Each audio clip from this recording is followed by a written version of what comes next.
And you have to believe me, digital currencies will replace fiat currencies. Bonjour et bienvenue dans ma deuxième vidéo en tant que Davisco cosmopolitain. Alors aujourd'hui je vais vous parler d'un sujet un petit peu spécial, c'est la blockchain.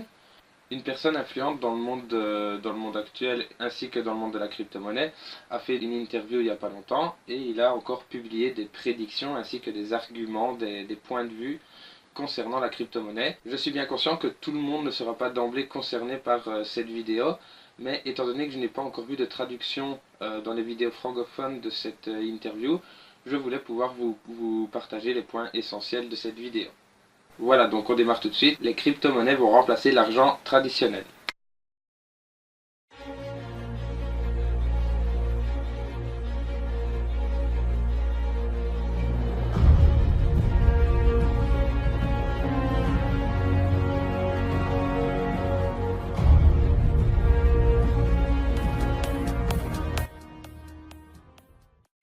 Voilà, donc on va commencer tout de suite par les trois prédictions qu'il a effectuées durant la vidéo, durant l'interview. No, my figure's at 78,000 by the end of 2018. 2020 projection of 1 million.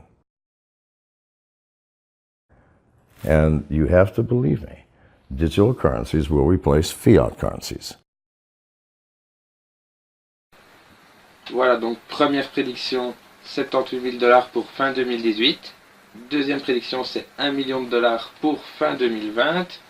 Et sa troisième prédiction, c'est les crypto-monnaies vont remplacer l'argent traditionnel, l'argent fiat. Nous allons tout de suite voir ses points de vue et ses arguments concernant ces prédictions. Why you think Bitcoin is going to go to $1 million by 2020?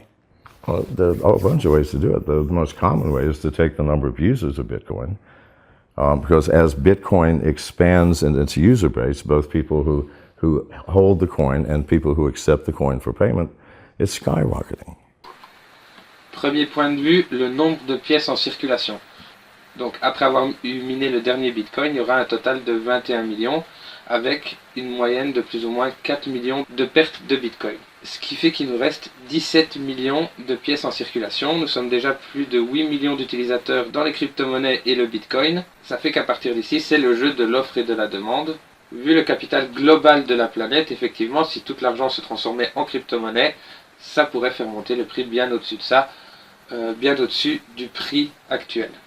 Son deuxième argument est que le nombre de pièces en circulation, couplé à l'expansion que le Bitcoin connaît depuis ces dernières années, pourrait effectivement nous ramener jusqu'à des sommes astronomiques. He does not understand digital currencies and how they work. Listen, it's Pandora's box. The box has been opened. The spirits are invading the room and they will not go back in. Son troisième point de vue est que les personnes qui n'adhèrent pas encore à cette philosophie, qui n'ont pas encore saisi l'opportunité ou qui ne comprennent pas comment il peut estimer ces prix-là, n'ont pas encore compris réellement la philosophie de ce que représentaient les monnaies digitales. Ensuite, comme quatrième point de vue, c'est son point de vue, il dit que l'arrivée des crypto-monnaies est comme l'ouverture de la boîte de Pandore et que les esprits ont été libérés, qu'ils ne voudront plus rentrer dans la pièce. La liberté qui s'est offerte à nous, on n'a plus l'oppression ou l'obligation de payer des frais et de se déplacer à la banque ou quoi que ce soit. On a tout qui est accessible sans intermédiaire, donc je pense que les esprits dont il parle pour faire le lien avec la boîte de Pandore, ce serait la liberté à laquelle on commence à goûter avec les crypto-monnaies. Why? Good God, I have a wallet on my phone, which is an entire bank. Lending money, sending wires, I don't have to go to the bank. It takes me 10 seconds to do a wire. Son cinquième argument est que maintenant, une simple application installée sur son GSM lui sert de banque complète. Donc il peut faire ses transactions, il peut contracter des crédits, il peut prêter de l'argent, tout ça depuis son GSM, faire des virements, consulter son historique, tout peut être fait depuis le GSM sans intermédiaire. Don't you think they're going to make those calls to figure out a way to do what they've always done, which is, listen, small business owner wants to compete with a big business owner. How do you beat them?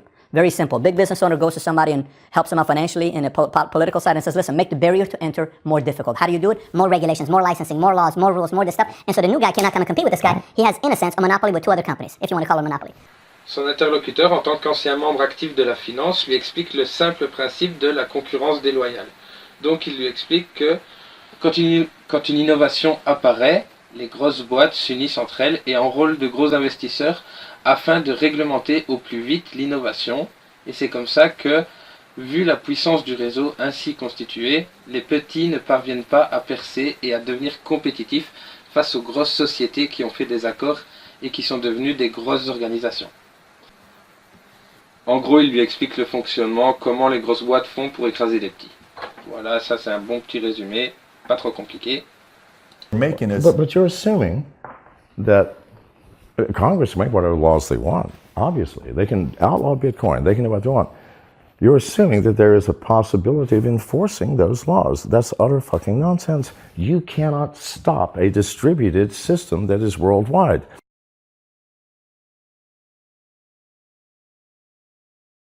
Au début, John lui pose la question s'il pense réellement, s'il assume réellement le fait que les congrès pourraient modifier et faire absolument toutes les lois qu'ils veulent. Il pense que les congrès et les politiciens ont le pouvoir sur absolument tout. Or ici, la philosophie blockchain, le bitcoin, les crypto-monnaies, c'est impossible de s'approprier une technologie décentralisée. Je vous expliquerai dans d'autres vidéos ce que c'est la technologie décentralisée, mais en gros, pour ceux qui ne connaissent pas du tout, il faudra recommencer depuis l'apprentissage de la crypto-monnaie. C'est le fonctionnement d'une blockchain, la décentralisation. En plus du fait que c'est décentralisé, maintenant les crypto-monnaies sont devenues présentes un peu partout dans le monde. Donc on ne peut pas... Il est impossible de stopper un système qui est décentralisé et présent partout sur la planète. Through the bank's not involved. The bank has nothing to do with this. They don't even see it. It's an undercurrent. Son septième point de vue est que les banques ne sont pas une technologie qui vient d'être créée et qui va encore évoluer. La banque est un système archaïque qui était un système de service qui a fait son temps et on va passer à autre chose. La banque n'était qu'un service provisoire et la blockchain, les crypto-monnaies sont une réelle technologie en effervescence. Formula, or did you come up with $1 million of assumption of what you think is going to take? Donc ici, Matt lui demande comment il a pu arriver à une prédiction de $1 million, s'il ne pense pas que c'est un peu impensable, surtout du fait que John McAfee est un mathématicien de base, donc il doit avoir quand même des raisons assez solides pour faire une prédiction aussi faramineuse. On va voir la réponse de John tout de suite. Came at it two ways. I looked at the number of users, the user growth, and I chose $1 million because it has to be more than $1 million. I can guarantee it. I came at it that way. It came up with maybe between 3 and 7 million. Oui, t'as bien entendu. Entre 3 et 7 millions de dollars par Bitcoin. C'est le prix qu'il pense que le Bitcoin pourrait atteindre. I came at it the mining way, okay, which I believe is a lot more valid. D'après lui, ce résultat serait expliqué dû au fait des mineurs. Il va expliquer tout de suite pourquoi. The last Bitcoin to be mined. Okay, there's 10,000 miners. Thank you, Jimmy. The difficulty rate for that last Bitcoin is going to be almost infinite. It's going to cost $4 to $5 billion to mine that last coin. And miners are going to do it. The value of that coin has got to be more than the work put in to mine the fucker. So if it costs, let's say, even $1 billion, all right, so $1 billion, the last one. Why don't you work backwards from there and find out what the end of 2020 is going to be? So two ways come up with the same number. Between, that's 5 million is probably the thing. 1 million, it's way outside the lower range, so I'm very safe. Vous avez bien entendu encore une fois, 1 million, il est vraiment safe, en sécurité, quoi. Il nous dit que le dernier Bitcoin à être miné va devoir nécessiter l'intervention d'une dizaine de milliers, de plusieurs milliers de mineurs en ligne pour miner donc le dernier Bitcoin. Et qu'au total, ça pourrait revenir à un coût plusieurs milliards de dollars, ce qui justifierait le fait que les sociétés de minage vont vouloir rentabiliser leur investissement et faire des interactions avec les crypto-monnaies. Ils n'ont aucun intérêt après à faire arrêter ça. Vu tout l'argent qui aura été enrôlé là-dedans, ils auront l'obligation de continuer et d'entretenir l'écosystème Bitcoin. Accept them and try to fix your life to get in line with reality. Accepte-le et tente d'aligner ta vie avec l'évolution en cours. Okay, so let me ask you this last question on the topic of Bitcoin. What would your if you were to be the devil's advocate of that same exact argument, what is the best argument that you've gotten that's made you question the Bitcoin side? Or have you had any? Has anybody said anything or made... Et alors là, Matt va encore tenter une dernière fois de cracher un petit peu sur le Bitcoin. Et il lui dit, bon, si tu devais te faire l'avocat du diable, qu'est-ce que tu dirais pour déconseiller en quelque sorte le Bitcoin? John va lui répondre. Arguments I get are what if governments don't like it and stop it? I'm going, please, you haven't thought that through, people. Hell, no one has ever shown me a way to stop it. They show me ways to create laws. Well, good Lord, make all the laws you want. We do that all the time. In the 1930s, we made it a law that you could not drink alcohol. We consumed more alcohol per capita during that period than in any period in American history. Today, what are we doing? It's illegal, federally and in most states, to smoke weed. You find me a random person that doesn't smoke weed, sir? Well, you don't perhaps, but maybe you do. Somebody in this room does. I can smell it on your clothes. Right? Et voilà, il lui répond en lui disant que il n'a jamais vu personne ou il ne connaît personne qui a pu interrompre, falsifier, supprimer des informations sur la blockchain. On nous dit que les lois sont sûres et qu'elles sont fiables. Or, en 1930, quand il y a eu l'interdiction d'alcool aux États-Unis, ils n'ont jamais autant consommé d'alcool et tout le monde avait des astuces pour consommer de l'alcool. Ils interdisent aussi la consommation de cannabis. Partout dans le monde, on arrive à consommer du cannabis avec différentes manières. Là, la crypto-monnaie, toutes les institutions sont dessus. Personne n'arrive à pirater les blockchains.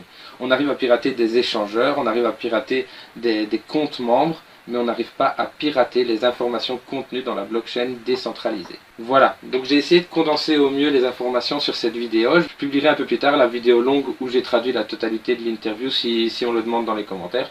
Mais en attendant, voilà les éléments clés que John McAfee a avancés pour confirmer et argumenter ses prédictions au sujet du prix qui va arriver d'ici 2020 pour le Bitcoin.